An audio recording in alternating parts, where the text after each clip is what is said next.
Saya ingin menegaskan yang terkait dengan 4 keterampilan berbahasa ini yang di dalam materi ini, ya ini tentang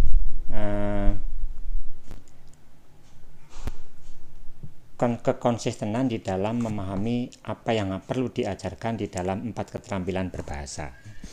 Misalnya di dalam tabel ini untuk menyimak misalnya ya. Menyimak itu adalah keterampilan yang berjenis lisan dan sifatnya adalah reseptif pasif, jadi hanya menerima saja ya.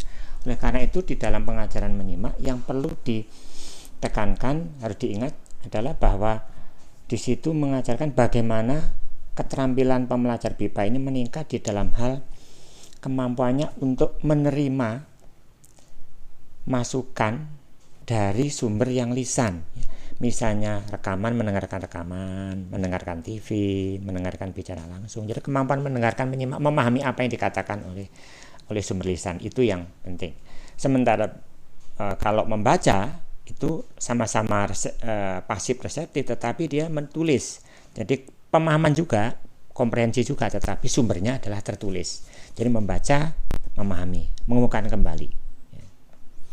Kemudian kalau berbicara itu keterampilan yang lisan, tetapi dia produktif, harus memproduksi. Jadi kalau ketika mengajarkan keterampilan berbicara, speaking, itu ya harus di dalamnya berisi latihan-latihan yang bersifat produktif, memproduksi ujaran gitu ya, ujaran.